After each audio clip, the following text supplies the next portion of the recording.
Hello friends, நாம் இன்றைய வீடியோவில் ஒரு சில படங்களில் ஹீரோட பேர் என்னன்றதை கடைசி வரைக்கும் சொல்லாமல் சஸ்பென்ஸோடய சாவுங்க அப்படின்ற மாதிரி அடிச்சு வச்சுருப்பாங்க. ஸோ அப்படியேப்பட்ட படங்கள் என்ன அப்படின்றதையும், அப்புறம் ஹீரோட பேரை வச்சே ஒரு சில ட்விஸ்ட்டுகள்லாம் வந்திருக்கும். அது என்ன படங்கள் அப்படின்றதையும் தான் இந்த வீடியோவில் பார்க்க போகிறோம். உங்களுக்கு இந்த மாதிரி ஹீரோட பேரே சொல்லாத படங்கள் தெரிஞ்சாலும் அப்படியே கமெண்ட்டில் சொல்லுங்கள். அந்த படம்லாம் இந்த லிஸ்ட்டில் வருதா அப்படின்றதையும் பார்த்துக்கலாம். வேற என்ன, ஆரம்பிக்கலாம்.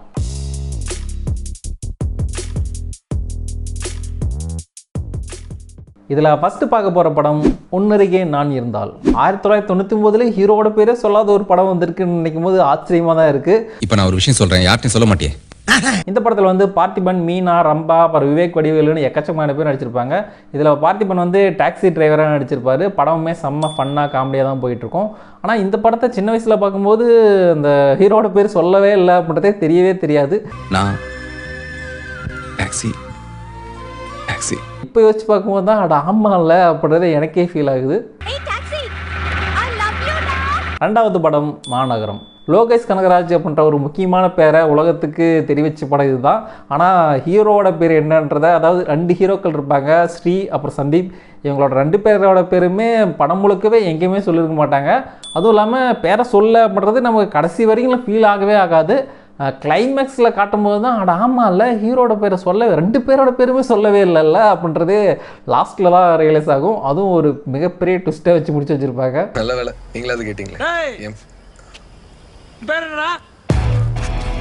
அடுத்த படம் 10ன்றதுக்குள்ள. மாநகரமுக்கு அப்படியே ஆப்போசிட்டான படம். அதில் வந்து பேர் சொல்லவே இல்லைன்றது தெரியவே தெரியாது. ஆனால் இதில் வந்து ஹீரோ பேரை சொல்லவே இல்லை பார்த்தீங்களா, இங்கேயும் சொல்லலாம் அங்கேயும் சொல்ல எங்கேயுமே சொல்லன்றதை படம் முழுக்கவே சொல்லிகிட்டே இருப்பாங்க. ஹீரோ பேரை யாரோ கேட்பாங்க, ஒவ்வொருத்தர் கேட்கும் போதும் ஒவ்வொரு பேரை சொல்லிட்டு ஓடிட்டு இருப்பார்.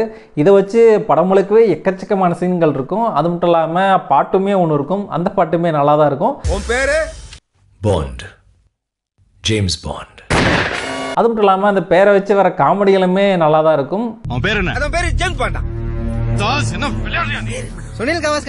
இதில் வந்து கொஞ்சம் ஓவராகவே பேரை சொல்ல பண்ணுறதை அங்கங்கே சொல்லிட்டு இருந்திருப்பாங்க. பட் இந்த படத்துலையும் லாஸ்ட் வரையிலுமே பேரை சொல்லியிருக்க மாட்டாங்க. ஆனால் விக்கிபீடியாவில் வந்து பார்த்தீங்கன்னா ஹீரோட பேர் ஜேம்ஸ் பாண்ட் அப்படின்றதையும் போட்டு வச்சுருப்பாங்க. ஏண்டா கஷ்டப்பட்டு பேரே சொல்லாமல் ஒரு படத்தை எடுத்தால் ஹீரோட பேர் ஜேம்ஸ் பாண்ட் போட்டிங்களாடான்ற மாதிரி தான் எனக்கு ஃபீல் ஆச்சு. இப்பயாவது சொல்லு, உன் பேர் என்ன? அடுத்த படம் பிளட்டி பெக்கர். நம்ம நெல்சனோட ப்ரொடக்ஷனில் கவின் நடித்து வந்த படம். இந்த படம் வந்து பார்த்தீங்கன்னா தேட்டர் ரிலீஸ் ஆனப்போ போட்டு அடி நடிச்சிட்டு இருந்தாங்க. ஆனால் ஓடிடியில் வந்ததுக்கப்புறம் பரவாயில்லையே படம் ஓரளவுக்கு நல்லா தான் இருக்குது, எதுக்காக இப்போ இவ்வளோ அடி அடித்தாங்க அப்படின்ற மாதிரி ஓடிடியில் பார்த்தவங்க சொல்லிட்டு இருந்தாங்க. என்ன பண்ணுறது, ஒரு சில படங்கள் இப்படி தான் நடக்குது. இந்த படத்துலையுமே ஹீரோட பேரை பற்றியே கவலைப்படாத அளவுக்கு தான் படத்தோட கதையை போயிட்டு இருந்திருக்கும். லாஸ்ட்டில் அந்த பையன் கேட்கும்போது தான் அடாமா ஹீரோட பேர் சொல்லலை அப்படின்றதே ஒரு ட்விஸ்ட்டாக வச்சு முடிச்சு வச்சுருப்பாங்க. ஸோ இதுலேயுமே ஹீரோட பேருன்றதை சொல்லியிருக்கவே மாட்டாங்க. அடுத்த படம் அயோத்தி. இந்த படத்திலலாம் லாஸ்ட்டாக பேர் சொல்லிடுவாங்களே அப்படிப்பா நீங்கள் யோசிக்கலாம். பட் அவங்க நினச்சிருந்தாங்கன்னா பேரே சொல்லாமல் கூட முடிச்சிருக்க முடியும். பட் அந்த பேரை சொல்கிறது மூலமாக தான் ஒரு மிகப்பெரிய ட்விஸ்டே ரிவீல் ஆகும். அதுவும் இல்லாமல் ஒரு நல்ல கருத்தாக முடிச்சு வச்சுருப்பாங்க. இந்த மதம், இனம் இதெல்லாம் பார்க்காம மனுஷங்களாக பாருங்கப்பான்ற மாதிரியான ஒரு நல்ல மெசேஜுமே இந்த படத்தில் அந்த பேரை சொல்லாதனால தான் வந்திருக்கும். ஸோ அதனாலேயே இதை வந்து ஒரு ஸ்பெஷல் மென்ஷனாக சொல்லிடலான்னு தான் இந்த வீடியோலாம் இதை வச்சுருக்கேன். அடுத்த ஸ்பெஷல் மென்ஷன் வந்து நண்பன். இதில் வந்து ஃபஸ்ட்டே ஹீரோட பேர் இதுதான்ற மாதிரி சொல்லிடுவாங்க. ஆனால் பாதி படத்தில் தான் அவரோட பேர் பஞ்சவன் பாரிவேந்தன் இல்லை அப்படின்றது தெரிய வரும். அப்படின்னா அவரோட பேர் என்னப்பான்றதும் அந்த கேள்வியும் வரும். அதே பேரு, அதே போட்டோ, அதே டிகிரி, ஆனா ஆள் மட்டும் வேற. இதில் என்ன கோல்மால் நடந்திருக்குன்னு புரியலையே. லாஸ்ட்டில் தான் ஒரு ட்விஸ்ட்டாக வச்சு கொசக்சி பசப்புகழ் அப்படின்னு வச்சு முடிச்சு வச்சுருப்பாங்க. ஸோ அது வந்து ஒரு மிகப்பெரிய கதையிலையுமே ஒரு பெரிய ட்விஸ்ட்டாகவே இருக்கும். ஓ, உண்மையான பேர் என்ன? கொசக்சி பசப்புகழ். பசப்புகழ்.